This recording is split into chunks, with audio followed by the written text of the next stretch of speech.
comenzar y vamos a empezar orando para pedir la ayuda de nuestro Dios. Hoy nos toca, vamos a comenzar el capítulo 2, que se titula De Dios y de la Santa Trinidad. Mucho que ver aquí y nos va a tomar un tiempito, yo creo. Entonces, vamos a orar para pedir ayuda de nuestro Dios. Señor, te damos gracias por este día y gracias por habernos traído aquí con bien, sé con los que vienen en camino para que puedan también llegar con bien para adorar tu santo nombre y cantar alabanzas y aprender de ti, ser edificados a través de tu palabra. Guíanos ahora en este tiempo, estudiando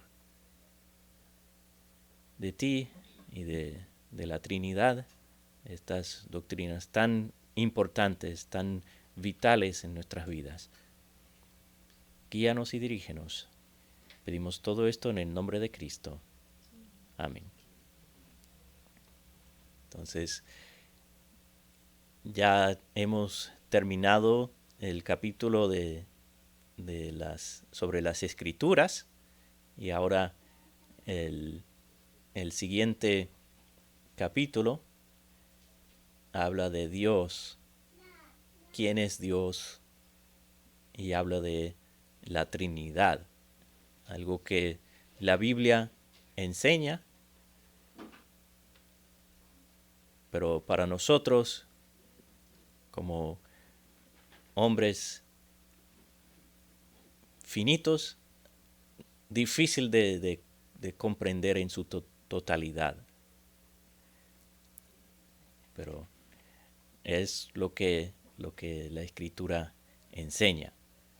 Entonces, vamos a empezar leyendo el primer párrafo y luego vamos a mirar algunos textos y hablar un poco.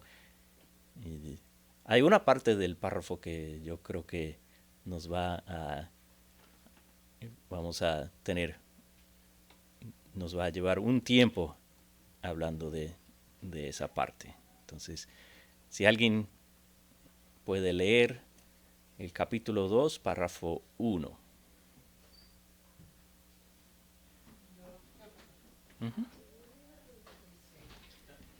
Vamos a usar el micrófono por la grabación. Así. Dice, el Señor nuestro Dios es un Dios único, vivo y verdadero, cuya subsistencia está en Él mismo y es de Él mismo, infinito en su ser y perfección, cuya esencia no puede ser comprendida por nadie sino por Él mismo. Es espíritu purísimo, invisible, sin cuerpo, miembros o pasiones. El único que tiene inmortalidad y que habita en luz inaccesible. Es inmutable, inmenso, eterno, inescrutable, todopoderoso, infinito en todos los sentidos, santísimo, sapientísimo, libérrimo, absoluto, que hace todas las cosas según el consejo de su inmutable y justísima voluntad para su propia gloria. Es amantísimo, benigno, misericordioso, longánimo, abundante en bondad y verdad, perdonando la iniquidad, la transgresión y el pecado, galardonador de los que le buscan con diligencia y sobre todo justísimo y terrible en sus juicios, que odia todo pecado y que de ninguna manera dará por inocente al culpable. Hay clases de seminario enteros que se hacen sobre solo ese párrafo. Se puede desarrollar una clase completa de seminario. Eso es lo que se conoce como la teología propia. o la doctrina de Dios. Y este es en forma bastante resumida.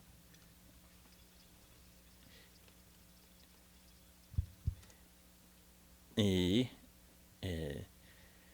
entonces podemos leer algunos textos. Deuteronomio 6:4, Jeremías 10:10,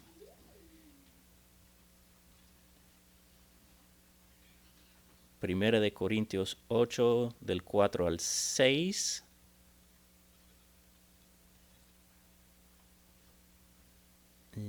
Isaías 48:12. Vamos con esos por ahora. Entonces, Deuteronomio 6:4. ¿Quién lo tiene? Deuteronomio 6:4. Uh-huh.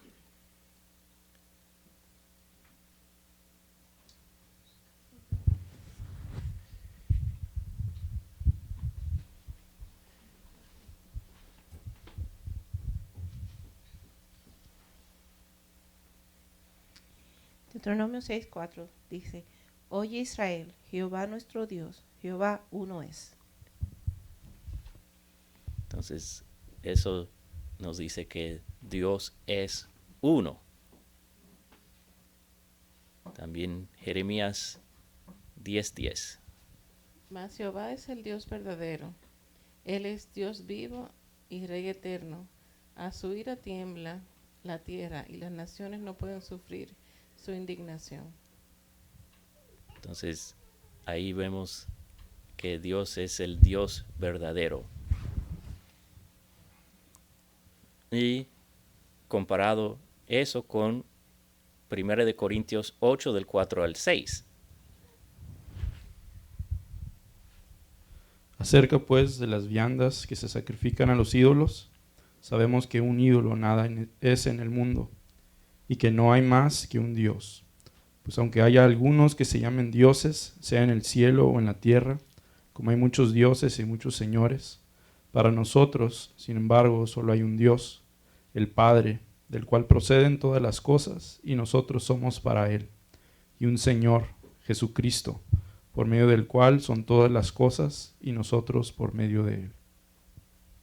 Entonces, Pablo está diciendo que aunque los hombres llamen a los ídolos sus dioses, realmente hay un solo Dios. Y los que escribieron los que tradujeron al español pusieron dioses con D minúscula para indicar que es, y hablando de Dios es con D mayúscula para indicar que Dios es el único Dios verdadero.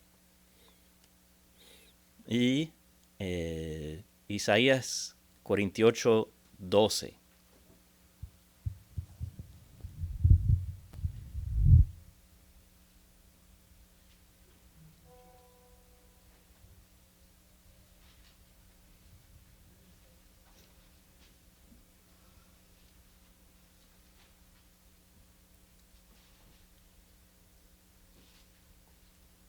Isaías está después de Génesis y antes de Apocalipsis. Sí, 48:12. Dice, óyeme, Jacob, y tú, Israel, a quien llamé. Yo mismo, yo el primero, yo también el postrero. Entonces Dios es el primero y el último. No hay nadie antes de Él ni después. No hay otro Dios. Eso es lo que está diciendo.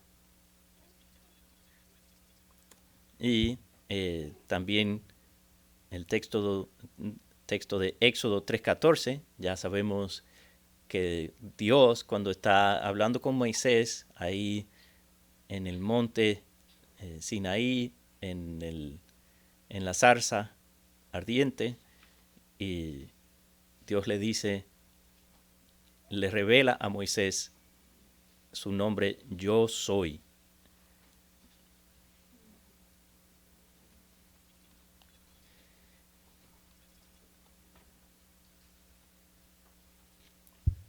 Y vamos a Job 26:14.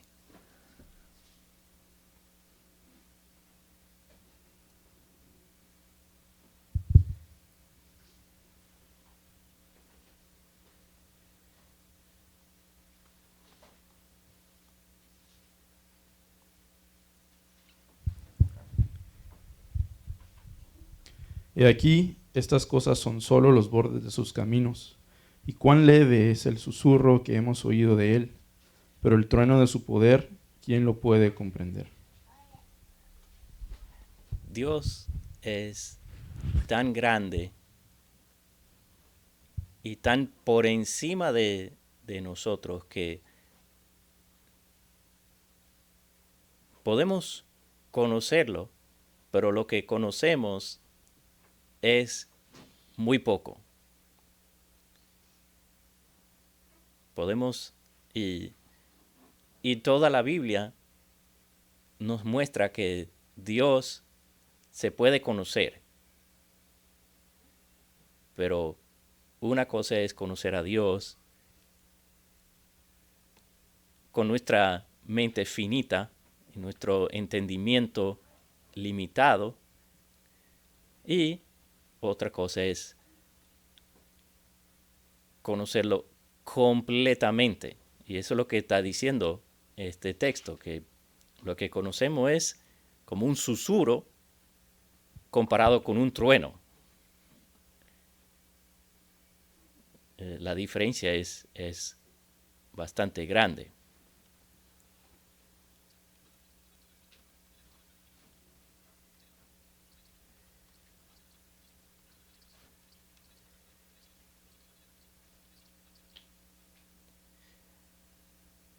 Y ¿alguien tiene alguna observación del párrafo?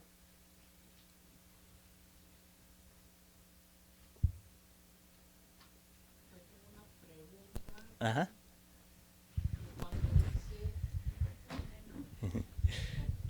Sí, hermano, yo tengo una pregunta en cuanto el texto, el párrafo que Ujú. dice que Dios es, solamente Él es, dice, el único que tiene inmortalidad. Ya había tenido esta pregunta antes, porque en mi iglesia estamos también estudiando la confesión de fe para la membresía, Ujú. y se me pasó a hacer la pregunta. Y nosotros como seres humanos también tenemos inmortalidad en cuanto a nuestro espíritu, Ujú.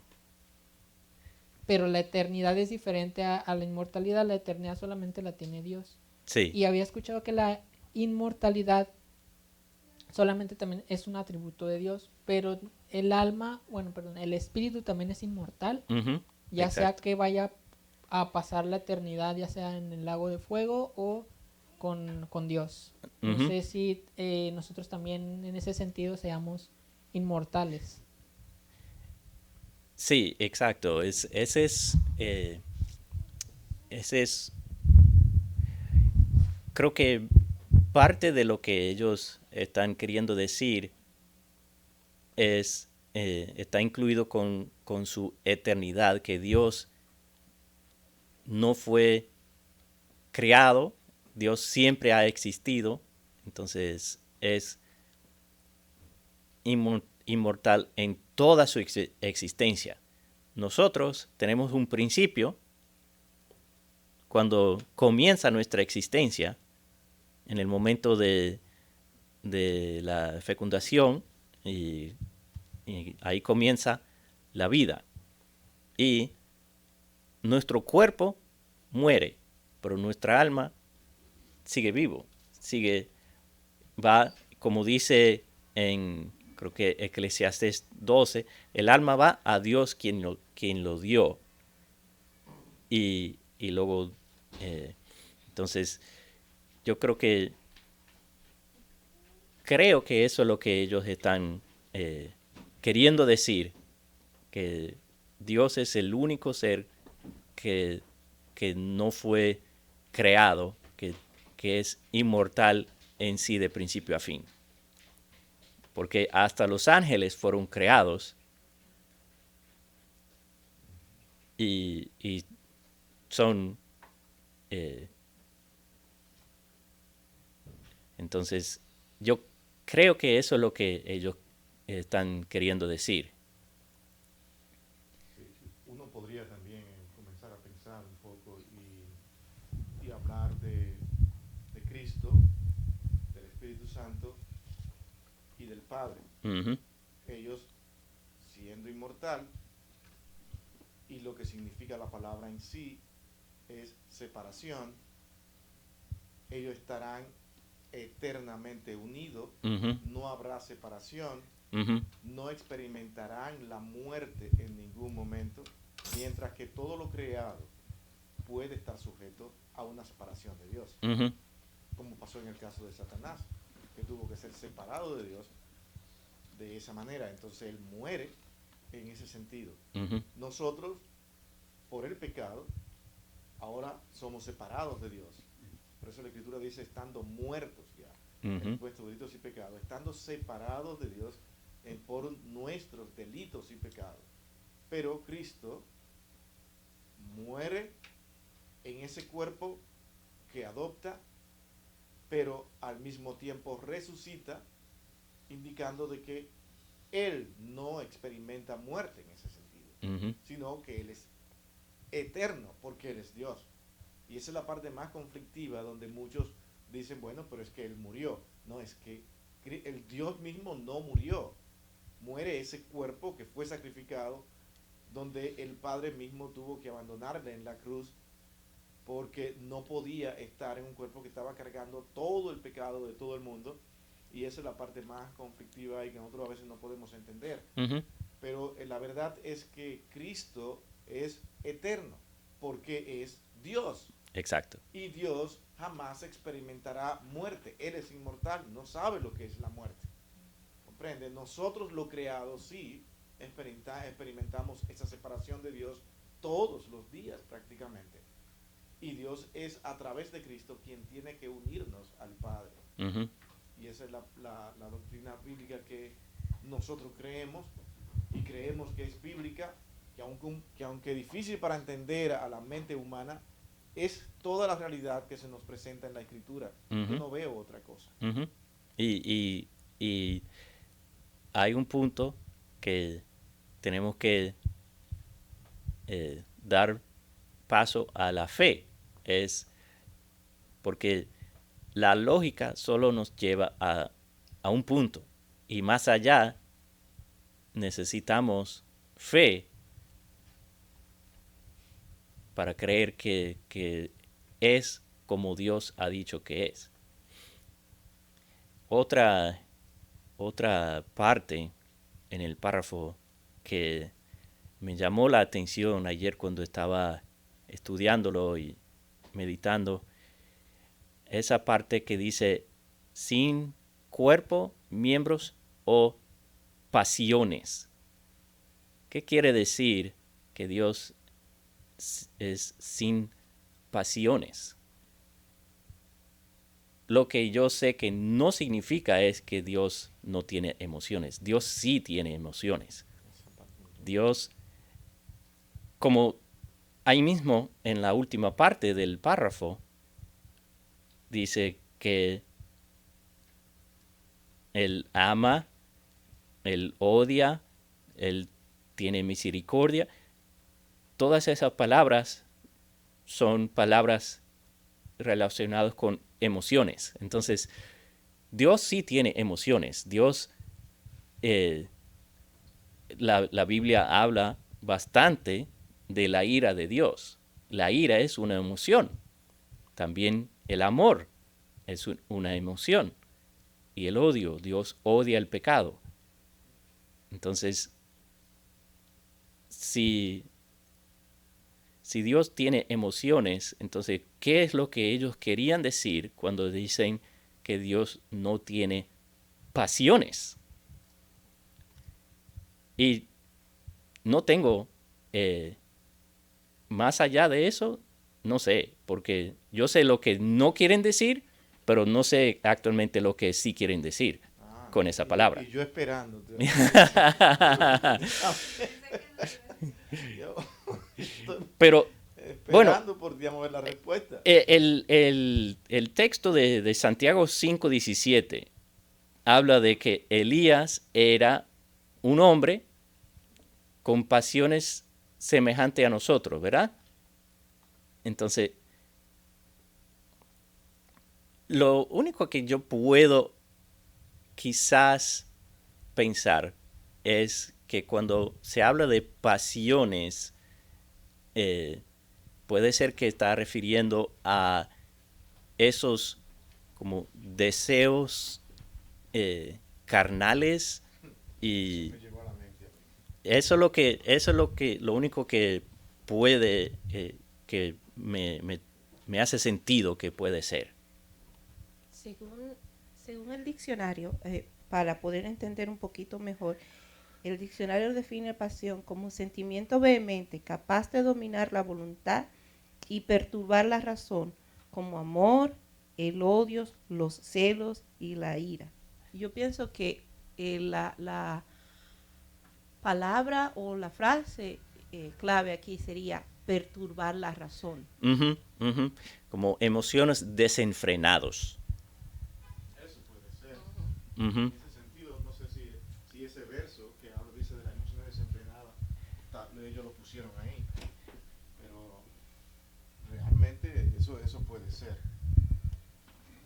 No sé, tratando de buscar una explicación. Ujú. Eso es lo que me vino a la mente. Esos deseos carnales y esas emociones eh, que perturban, y es como controlado, dejarse controlar por esa emoción o ese deseo. Y yo creo que así es como... Eso puede ser, porque a nosotros sí, cualquier tipo de emoción, si nos ponemos a razonar, cualquier tipo de emoción que tengamos nos controla. Ujú, Y nos controla de tal manera que ya sea en un alto grado o un menor grado, nos afecta y cambia incluso muchas de nuestras actitudes.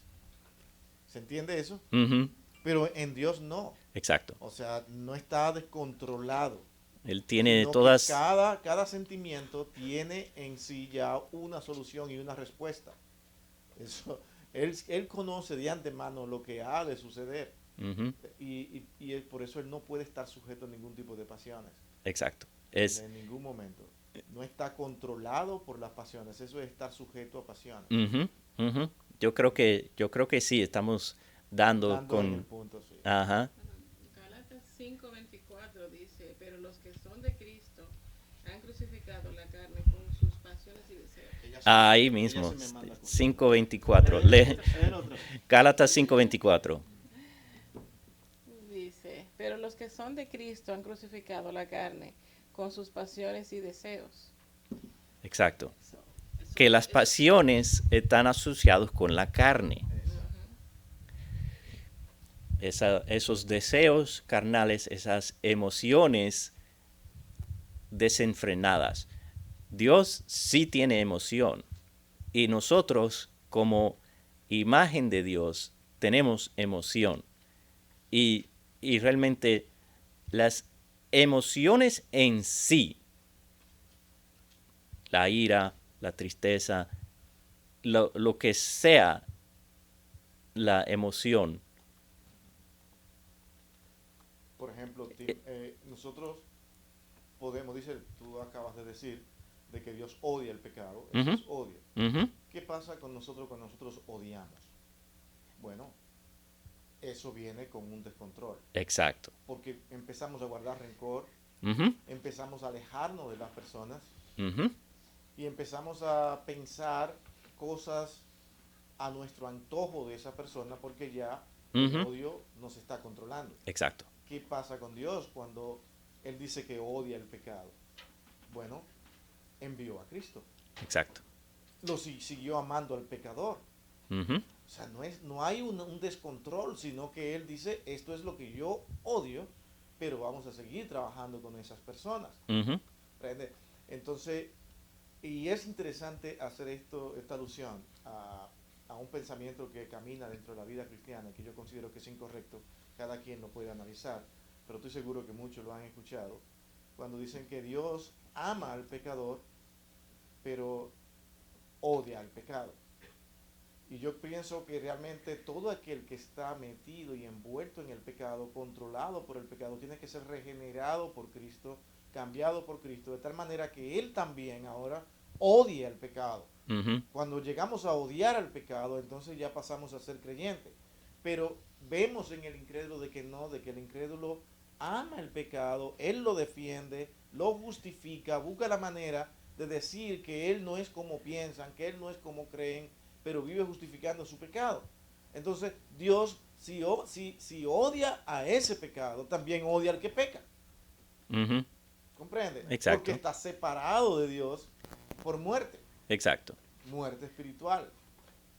Ese es un punto Ujú. que debe ser analizado. Porque, bueno, y es difícil entender, pero es verdad que Dios puede, bueno, Juan 3:16 dice que Dios amó al mundo. Y, Cosmo. exacto. Y también sabemos que Dios odia el pecado y, y no se puede separar el pecado del que practica el pecado, pero también hay una manera que Dios como odia y ama al mismo tiempo, porque mandó a Cristo para salvar.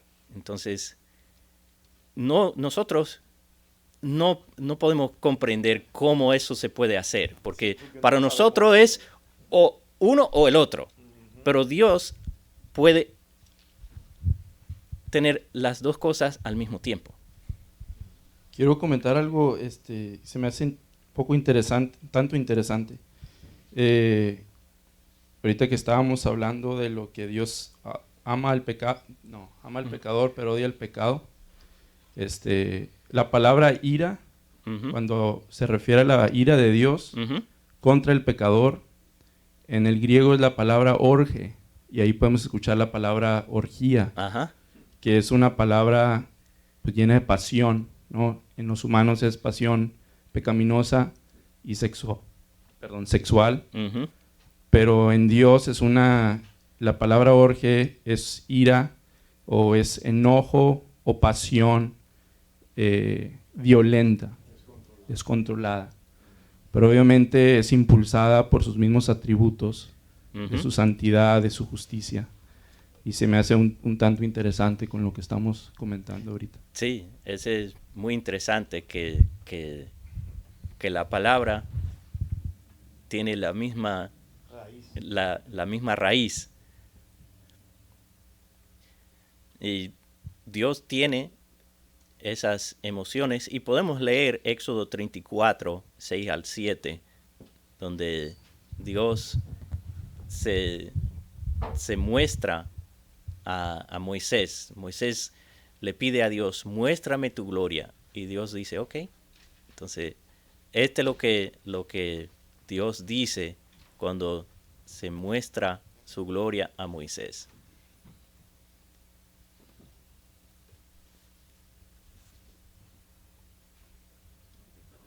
34 del 6 al 7. Pegadito de Génesis está Éxodo. Exacto.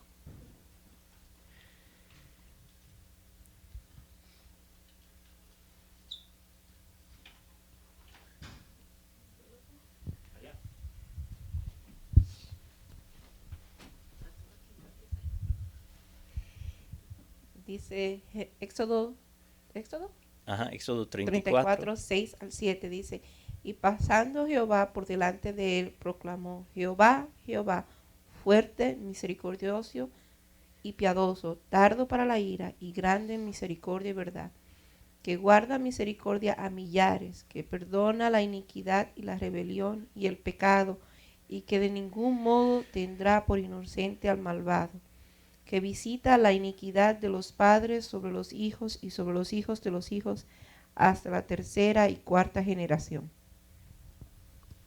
Entonces, notemos lo que se resalta primero. ¿Qué es lo que se resalta primero en esos versículos? No es su ira, su juicio, es su misericordia, su amor, su perdón. Pero la otra parte no está excluido tampoco. Entonces, y esa es la gloria de Dios, que Él tiene misericordia, pero a la vez es justo.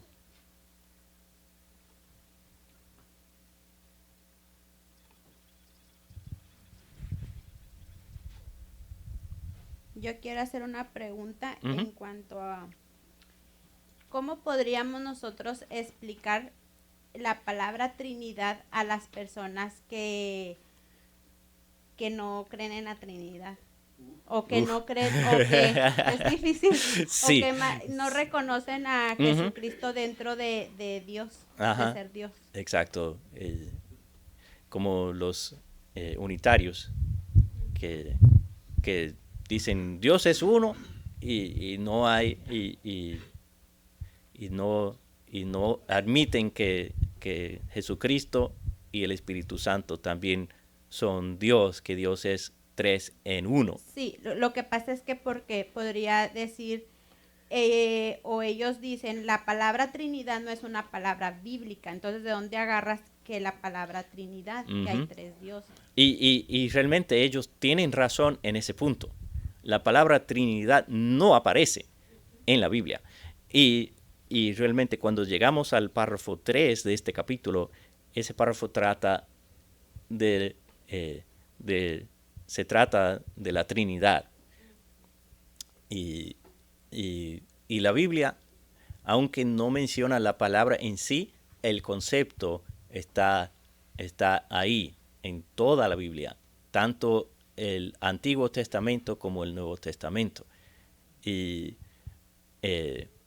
como en la Gran Comisión, Jesús le dice a sus discípulos que bauticen en el nombre del Padre, del Hijo y del Espíritu Santo. Entonces, si Dios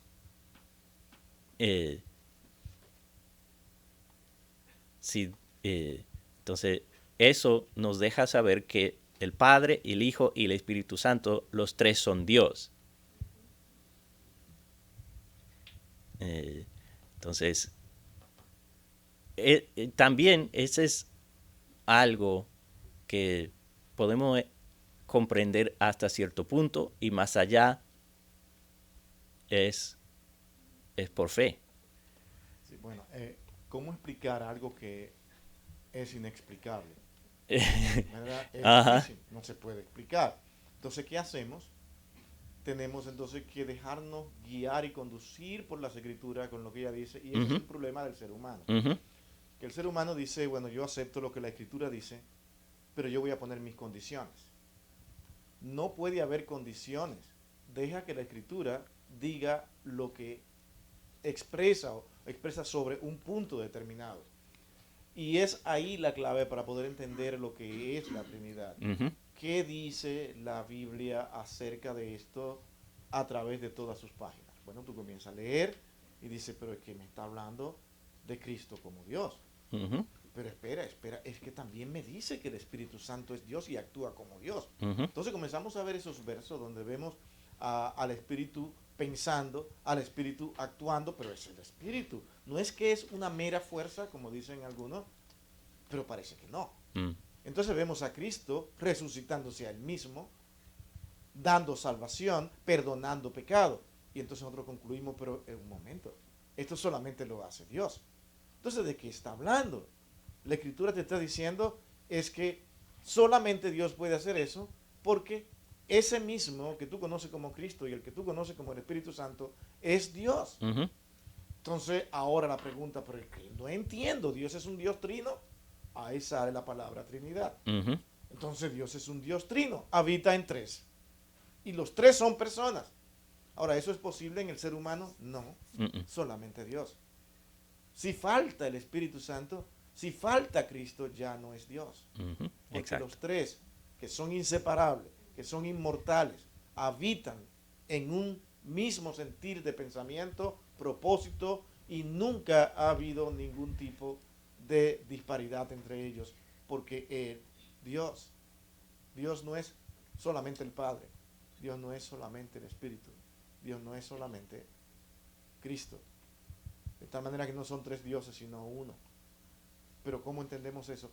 Dejándonos llevar por las Escrituras. Ujú. ¿Explicarlo en nuestras mentes? No. Han existido muchísimos ejemplos que no solamente te dan a conocer algo, pero no te llegan. Ujú. Así como ese texto en Job, que es como un susurro comparado con un trueno. Ujú.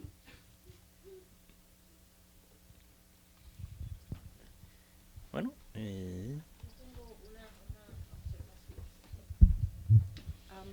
Perdonen que voy a retroceder un poquito, aunque el tema de la Trinidad es bastante interesante.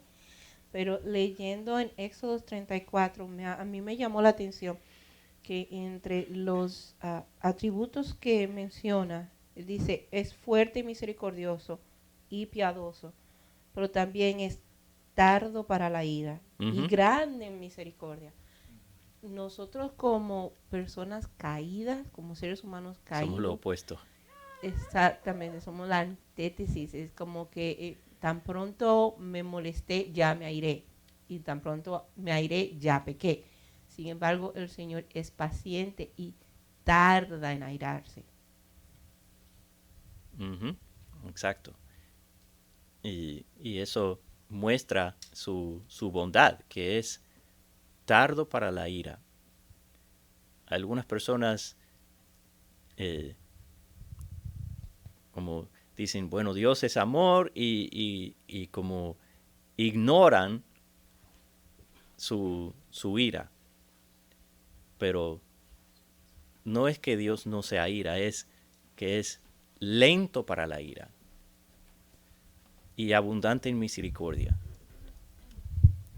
Y eso debe ser una de nuestras oraciones, que Dios nos ayude a ser conformados a su imagen cada vez más y que seamos más lentos para la ira y más abundante en misericordia para reflejar su imagen aquí en la tierra.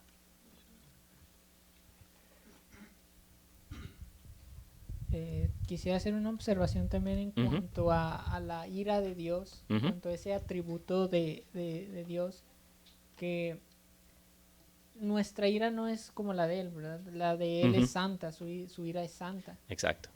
Y también un pasaje de la Biblia dice que la ira de Dios está sobre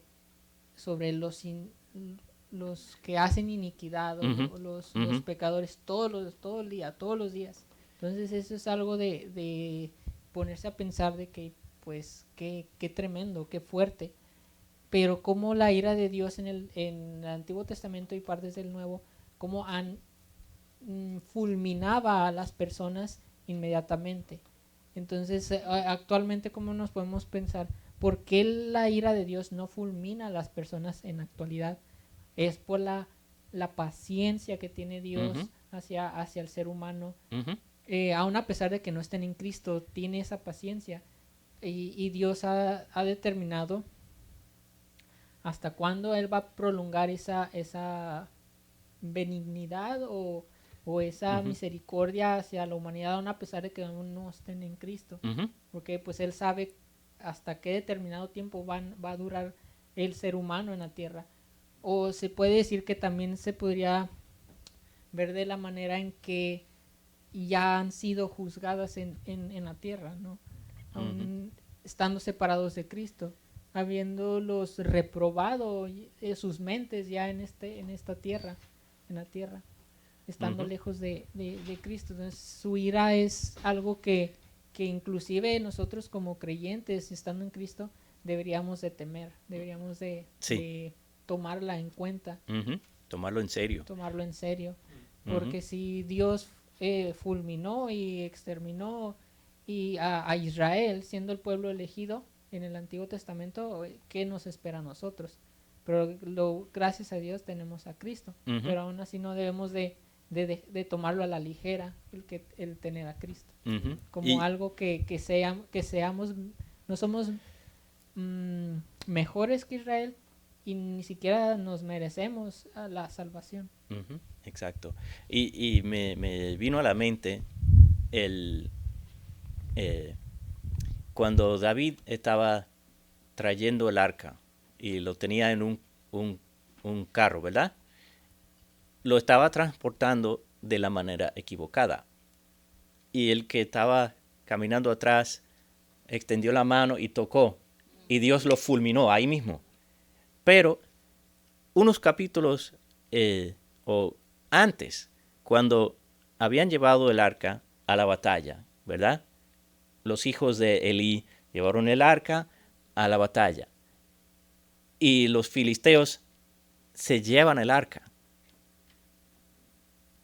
Dios puede haberlo fulminado ahí mismo tan pronto que lo tocan. Pero no lo hizo. Pero a simplemente lo toca y ¡pum! Entonces, ahí vemos tanto la misericordia de Dios como su justicia. Porque, ¿por qué este fue fulminado y estos no? Le fue mal a los filisteos por tener el arca ahí. Sí, exacto. Le fue mal.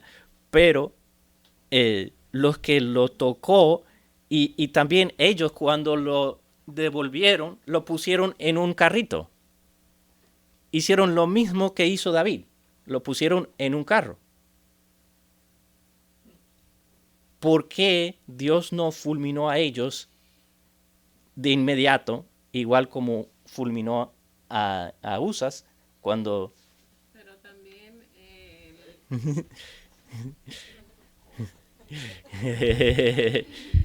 el pueblo de Israel tenía la instrucción de Dios acerca de cómo tratar con el arca. Esa es exactamente la razón. Porque ellos sabían, los filisteos no sabían. Entonces, ellos tenían esa instrucción, esa información. Entonces, ellos debían de haberlo hecho de la manera correcta. Y Dios permitió que los filisteos lo hicieran de esa manera, porque ellos no sabían. Lo más interesante de la clase. y luego viene el reloj y dice, ya pasó. Bueno, vamos a parar por ahora y volvemos la semana que viene para continuar esta conversación y este estudio sobre este tema tan importante. Vamos a pedir a nuestro hermano Suriel que nos cierra este tiempo en oración. Padre, ¿quién podrá comprenderte, Señor? ¿Quién podrá acompañar, Señor, cada atributo que tú tienes, Señor? Y lo único que podemos hacer es humillarnos ante ti, Señor, y reconocer que eres el Creador, que eres el Señor del universo, Padre. Pero que tú pusiste herramientas disponibles, pusiste tu palabra, Señor, para que sí te podamos conocer. Señor, y te agradezco por eso. Te agradezco porque me permites conocerte de una manera personal, día a día, Señor, y de todos los que vienen a ti, Señor, tú les permites. Eres, como dijimos, eres grande en misericordia, Señor. Eres lleno de gracia. Te agradecemos por eso. Te agradecemos por este tiempo que nos das de poder reunirnos reunirnos y aprender de ti, adorarte, Señor, y convivir con los que tú has salvado, Señor. Te agradezco y sigue estando con nosotros. En nombre de Jesús. Amén.